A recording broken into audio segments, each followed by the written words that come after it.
So on to the main topic of the day, understanding your current energy use for space heating. It's really important to get a good idea of, a good estimate of your energy use. And many businesses don't actually have good numbers on what they're currently spending on space heating. So we'll do a little bit on that, and we'll go through an exercise to help you do some estimates that might be relevant to your business. First of all, let's just think about the types of heat. We're going into all kinds of heating systems later on, but there's actually three types of ways that you get heat. So there's conduction, and that's from you can see the heat traveling along the metal bar to the gloved hand on the right-hand side there. There's convection, where warm air is heated by the flames and the fire in this case, and travels upwards towards the hands. And then there's radiative heat as well, where you can feel it if you put your hands out to the fire. And let's just think a little bit as well about the thermal comfort. What does it mean? What are we trying to provide via our heating systems? Well, it's different for every person. The physics side of things is the air temperature, the radiant temperature of surfaces, the relative humidity, which is the moisture in the air, and the amount of air movement. And then we've got the people factors as well, so how active people are and how much heat they're creating within their own bodies, the clothing that they're wearing, and their well-being as well. I think we've all had the situation where we've been coming down with the flu and felt cold on a particular day.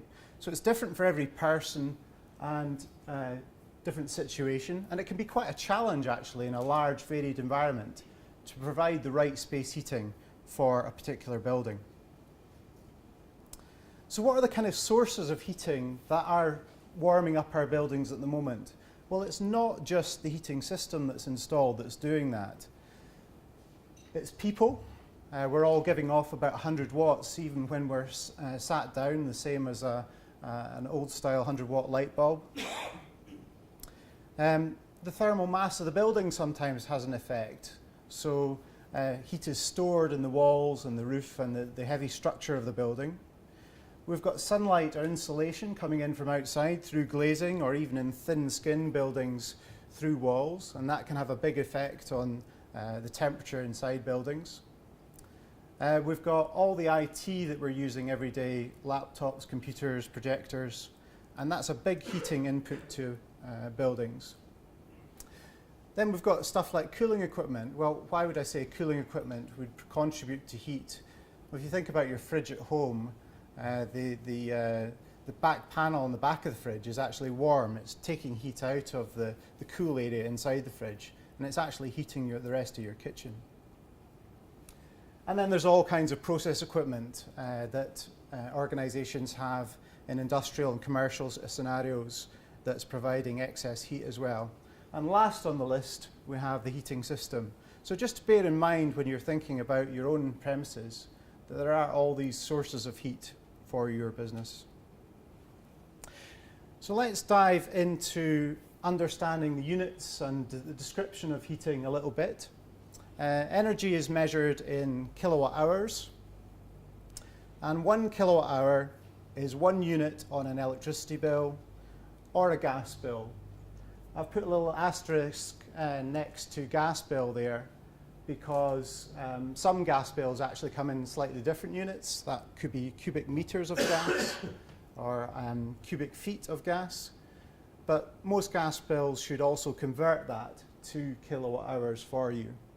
If it doesn't do, there's a standard conversion factor which allows you to do that.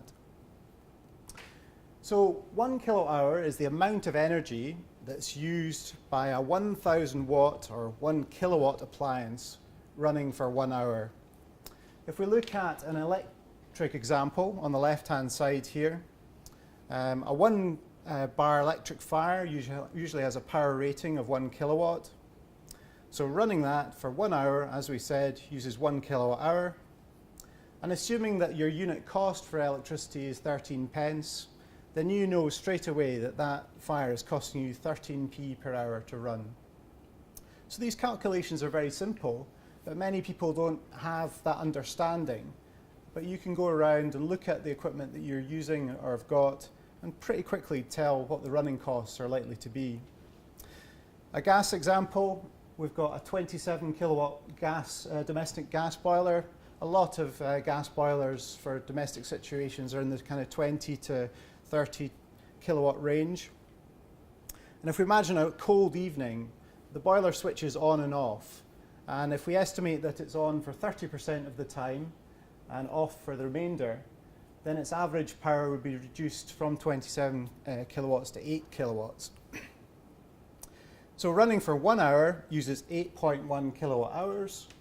And if we assume 4 pence for a unit cost on gas, then that boiler is costing us around 32 pence per hour to run for that particular cold evening, where we've estimated that duty rate or that on-off ratio. So you can make quick estimates and understand what these units are on your bill, how it relates to individual bits of equipment. So what data should you collect? Well, we recommend that you record kilowatt hours and cost from each bill that you get. Put that in a little spreadsheet. It might be quarterly if you're a smaller business, or it might be monthly bills that you get. Collect at least 1 year of data to help you make decisions on what you might want to do. And because, especially with space heating, we have big variations year to year in the weather, it's worth collecting longer than that if you have it. So 3 years data is ideal. I think in the really cold years that we had, cold winters we had a couple of years ago, the amount of gas used in Scotland was up about 10% on the 20-year average. So that gives you an indication of the difference between warmer and colder years. If we're thinking about space heating, we also need to realise that some heat might be used for other things. It might be used for process use in a factory, or it might be used for water heating. And in most businesses, if you don't have process use of heat, then allowing 10% for your water heating is a reasonable estimate. So you can knock that off the total, and then the remainder is your space heating demand. If we look at the profile here of heating through the year, we can see that there's most of the heating does happen during the winter quarter of the year, but autumn and spring have a tail as well. One thing I'd like to note on this graph is that for most organisations, you really can switch off your heating pretty much from May through to September. And in fact, just having the discipline to do that is a great thing to do for the businesses that can do that. That single measure alone can save you a lot of money. We often find that heating systems have been running through the summer and people have been compensating by opening windows or doors to allow for the heat to escape. But just if you're going to do one thing, then just check, put a date in your diary and check that your heating system's switched off at those times. Some businesses, for example, care homes, or we had an example from the event yesterday in in Glasgow, was a school where they didn't feel they could switch it off in those periods. And it does depend on the type of business that you are and the type of building that you have. But most organisations should be able to do that switch off. So let's look at a little worked example now. In this case, we've got an average gas cost for a 3-year period of £6,300. The question is, how many kilowatt hours of gas are being used if the last bill says that the unit rate is 4p per unit? This is a very common scenario that you might hit when you try to sit down and work out the consumption, because it turns out that somebody's recorded cost information for you, but not kilowatt hours. Well, the answer is it's dead easy to convert back to kilowatt hours by this formula. So your gas kilowatt hours is equal to your gas cost divided by your unit cost in pounds per kilowatt hour. So 6,300 divided by 4 pence, and that's actually the 157,500 kilowatt hours is what you're using each year. So again, an example of a small and simple calculation that you could do for your own business. Let's take the Workzone example on one stage further and imagine that you also find, looking at your business, that you're using some 2 kilowatt electric bar fires for supplementary heating. And that's being used for 8 hours per day, 100 days per year. How much is this actually costing the business? You might want to understand how much is being delivered via the gas heating system and how much is going through these supplementary electric fires. So again, the calculations are relatively simple here. The kilowatt hours of electricity is 10 kilowatts times 8 hours per day times 100 hours, 100 days, and that gives 8,000 kilowatt hours.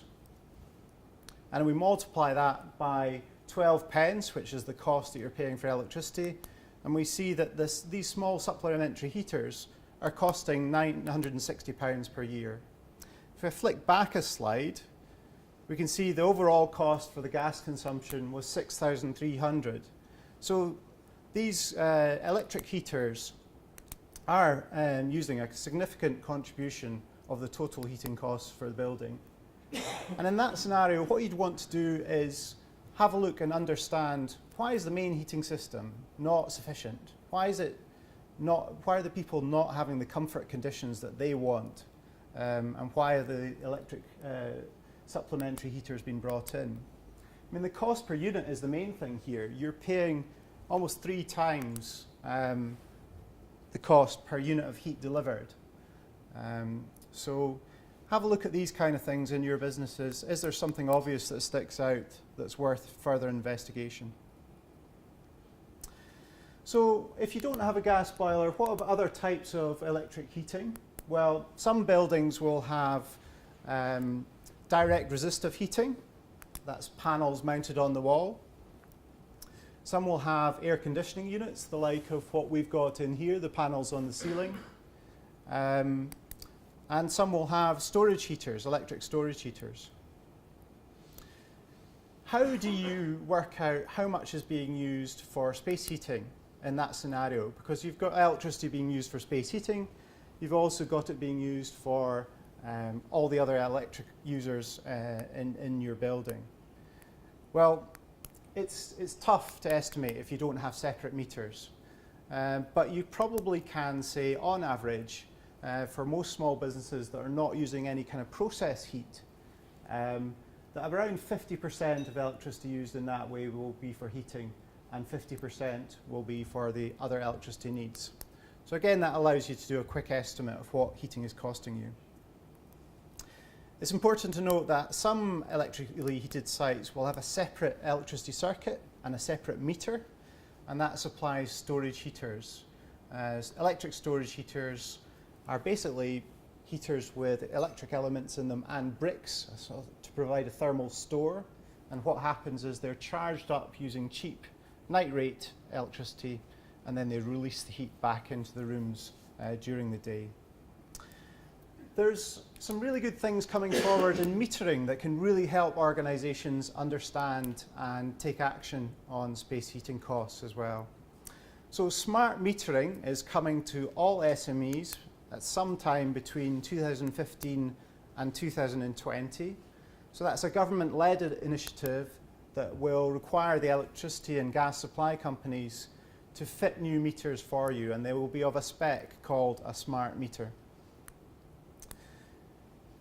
They will provide more information than a standard meter, but it's important to note that many organisations already have what are generally called advanced meters, which provide many of the functions of smart meters. And you can often get daily information or hourly information, which is great for looking at a profile of when your day starts and when your day stops, and is that at the right times, that kind of thing.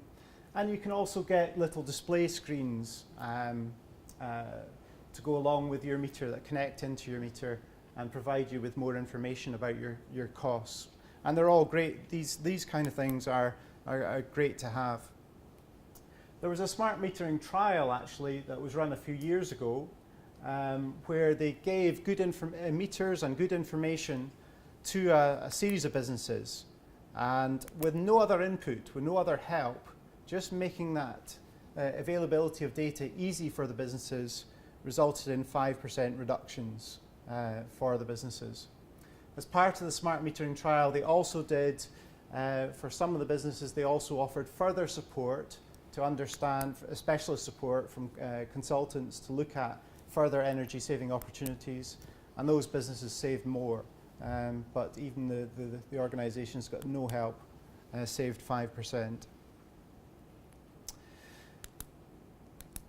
Once you've got this kind of information, you should be having a look at the kind of daily numbers that are coming out of your meters. Just have a look, and if you see anomalies, then go and investigate further. If you just see a steady pattern, then there's less reason to investigate.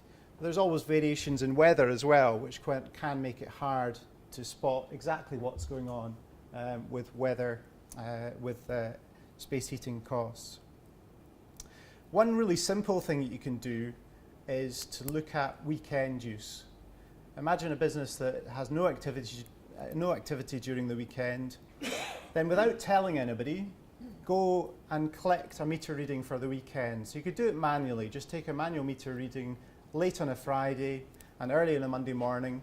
And for a couple of weekends, see what your business is spending over a weekend. And then go to your employees and colleagues and say, this week we're doing a test. Can we have everything off at the weekend, please? And see what number you get as a comparison to the day-to-day figure. And we find when this kind of exercise is done, there's almost always a good saving to be had. So it's a very simple and quick measure.